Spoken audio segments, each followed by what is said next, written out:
Match referee প্রশিক্ষণকে না বলেননি মাহমুদুল্লাহ রিয়াদ, চেয়েছেন সময়। যতদিন ঘরোয়া লিগ খেলছেন ততদিনই করবেন না এই প্রশিক্ষণ। তবে খেলা ছেড়ে ম্যাচ রেফারি প্রশিক্ষণ নেবেন এই সাইলেন্ট কিলার, এমনটাই জানিয়েছেন বিসিবির এক ডিরেক্টর। অন্যদিকে বিসিবি বস জানিয়েছেন রিয়াদ মুর্শিদ দুজনেরই আগ্রহ আছে কোচ হওয়ার জন্য। আরও বিস্তারিত শুনুন প্রতিবেদনে।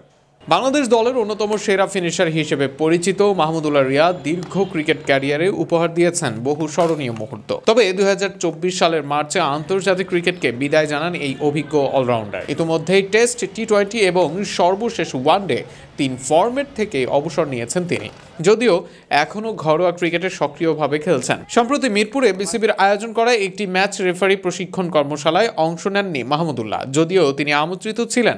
বিষয়টি নিয়ে বিসিবির আম্পায়ার্স কমিটির প্রধান ইফতেখার রহমান মিঠুর সঙ্গে আলাপে মাহমুদুল্লাহ জানিয়েছেন, এখনই তিনি এই কোর্সে অংশ নিতে আগ্রহী নন, কারণ তার খেলার জীবন এখনও শেষ হয়নি।